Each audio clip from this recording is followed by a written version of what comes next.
Hello Achiever, good to have you back on my channel. If you are new to the family, you welcome. Today we're going to be talking about the English language proficiency test, specifically the IELTS.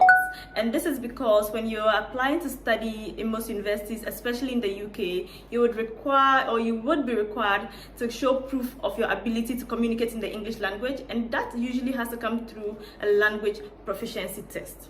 So let's talk about how you can navigate that, especially if you have written the test but you do not have the required grades that they need to be able to give you admission and also help you to process your visa. In my case, I had a similar situation, which I'll be telling you about shortly.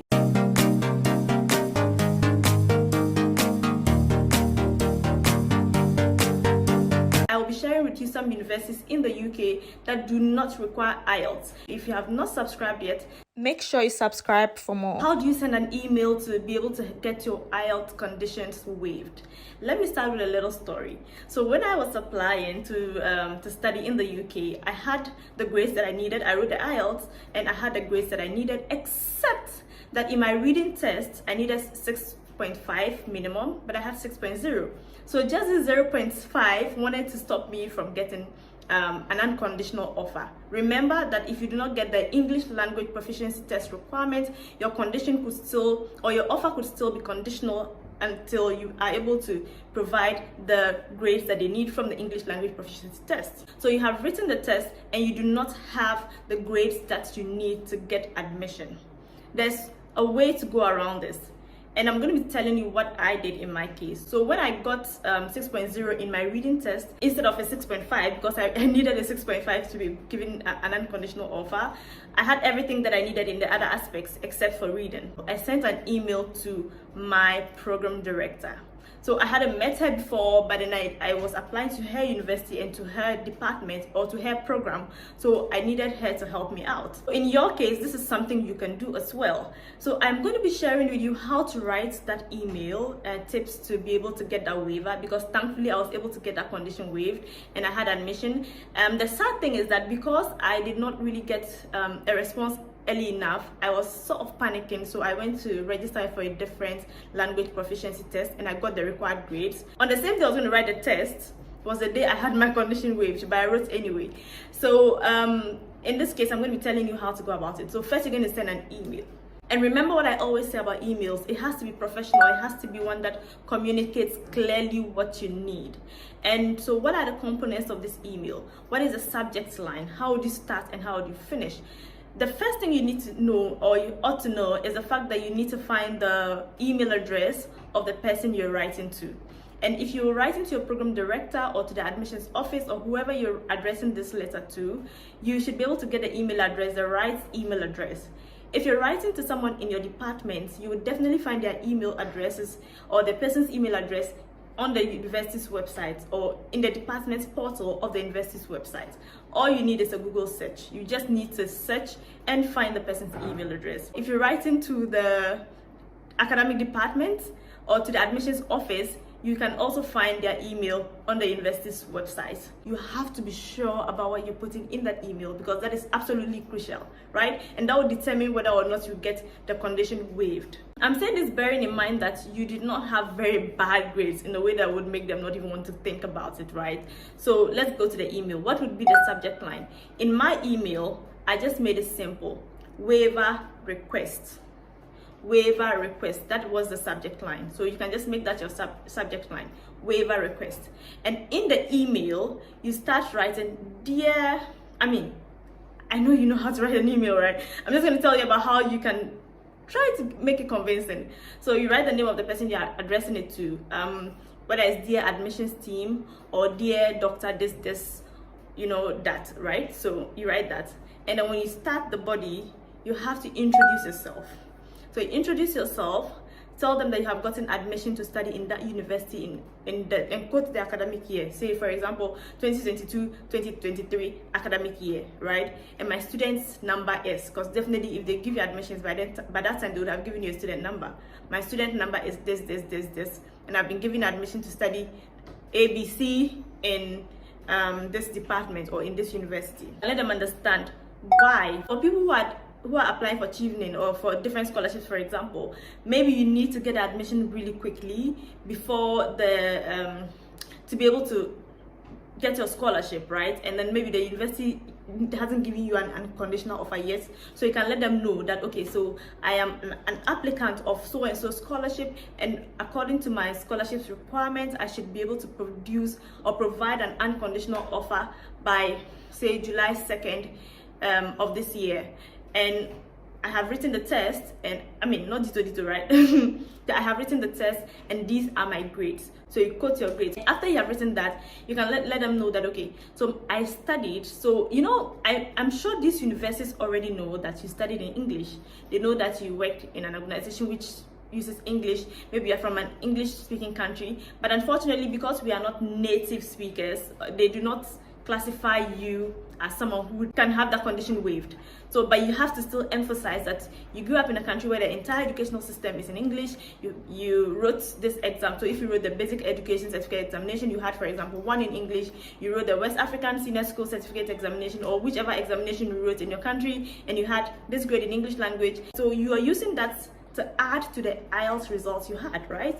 So if you write for a website, like in my case, I have a website, and I also used to work with an organization where I was responsible for the website yes, for creating content. So I shared links to all of that. I shared a link to my university, my undergraduate university, and I shared all of the information that I knew were relevant for them to know and be convinced that I deserved a waiver, and that yes, I can study in English, I can write in English, I can speak in English, I can communicate well in the English language. So you need to put every single defense that you have in this email. So when you do this, then you can add attachments, maybe your WASI results, maybe your undergraduate results, any piece of document that you know is going to buttress the fact that you are a good speaker, a good listener, a good writer of the English language. Put all of that in the email. Like, do not be modest. You need a waiver, right? Because I mean, unless of course you have enough time and money to write another language proficiency test. I'm not guaranteeing that they'll waive it for you, but I'm saying it's worth trying. After you have added those attachments, then you can conclude. So I am just going to end this video by reading out aspects of the email I sent to my program director for a waiver.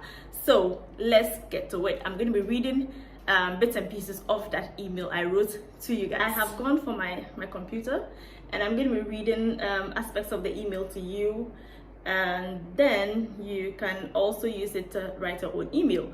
So subjects, right? So this is what I wrote in the subject. Subject, like I said, waiver request dash MSc Media Communication and Development. That was my subject line, because that was the program I was going to study. Dear Dr. Dash, I wrote the name of my program director. My name is Zarina Amandi, and I hold a conditional offer for MSc Media Communication and Development. My LSE ID number is, then I wrote my ID number. I am a candidate for a Chevening scholarship and awaiting a further update on my status. To secure the scholarship to fund my studies, I am required to have an unconditional offer by 11th July 2019. One of the requirements for me to secure an unconditional offer is to take the IELTS with specific scores, which I have. I have met all the requirements except for my reading test. Unfortunately, I did not score 6.5 in my reading test. I scored 6.0. Overall, then I wrote specific grades I had. Overall 7.0, speaking 8.0, listening 7.5, writing 6.0, reading 6.5, reading 6.0. Then I said, regrettably, available test dates to retake the test and meet the 6.5 requirement for my reading test are in July, which makes it impossible for me to write the test on time to meet the scholarship's deadline. I wish to appeal for a waiver to help me get an unconditional offer. I studied communications for my undergraduate degree and specialized in journalism, where the language of instruction was English. As shown in my application, I had a 3.64 GPA, first class honors, studying a Bachelor of Arts in Communication Studies in English language for 4 years, where I scored A in my dissertation. Also, my education has been in the English language because my country, Ghana, is an English-speaking country, and English is the official language English is the official language and is the language of instruction in all Ghanaian schools. The following is the link to my university's website. Then I added my university's website. I have worked as a communications assistant in so-and-so company for 2 years in various capacities and practiced as a journalist in 4 media organizations where I worked in the English language. Kindly find below links to the websites I wrote content for. I own and write all the content on the first website and work as a full-time content creator for the second, where I write about 90% of the content. I would appreciate a favorable response to help me send the required documents and get an unconditional offer to enable me secure my scholarship before the deadline. I am passionate about an opportunity to be part of the LSE community and benefit from an LSE education while I give back to the university as well. I sent a waiver request to the graduate admissions team and I have not received a response, but I have an imminent deadline. Kindly find attached my academic transcripts, academic certificate, English language test results, West African Senior School Certificate Examination results, counting on your cooperation and approval. Thank you. Best regards, Zarina Amandi. I hope that has been useful. I hope that this is going to help you in some way, shape or form. Maybe if you do not need it and your IELTS results are great, congratulations and well done. But if you know someone who needs it, make sure you pass this on to the person. And if you haven't subscribed yet, you know what to do. Hit the bell to be notified whenever I post a new video and hit the subscribe button to subscribe. Let me know if you have any questions in the comment section. Thank you for watching. Have a beautiful rest of the day. Bye.